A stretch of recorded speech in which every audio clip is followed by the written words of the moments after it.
The doctrine of God's sovereignty tells us that God is the rightful ruler of the universe.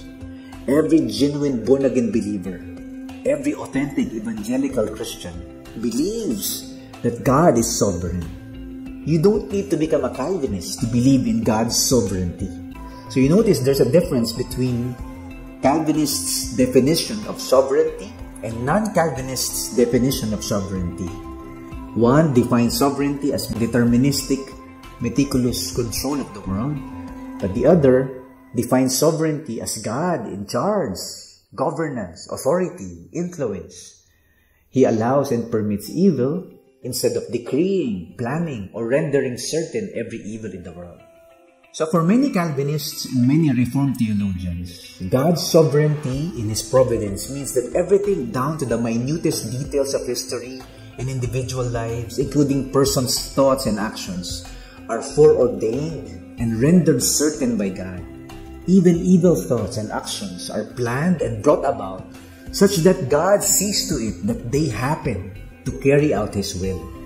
Nothing at all, whatever, falls outside God's predestining plan and activity.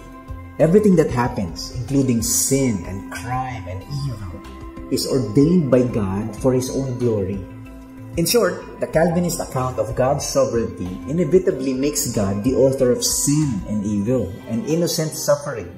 And thereby, this questions the integrity of God's character as good and loving. But God cannot be the one who planned, decreed, or made certain that evil happened. So how can we deal with the reality of sin and evil in God's world without placing undue limits on God's power and sovereignty? The only way is to believe that the Scripture everywhere assumes a divine self-limitation in relation to the world of moral freedom. That freedom is a wonderful and terrible gift of God to human persons created in His image and likeness.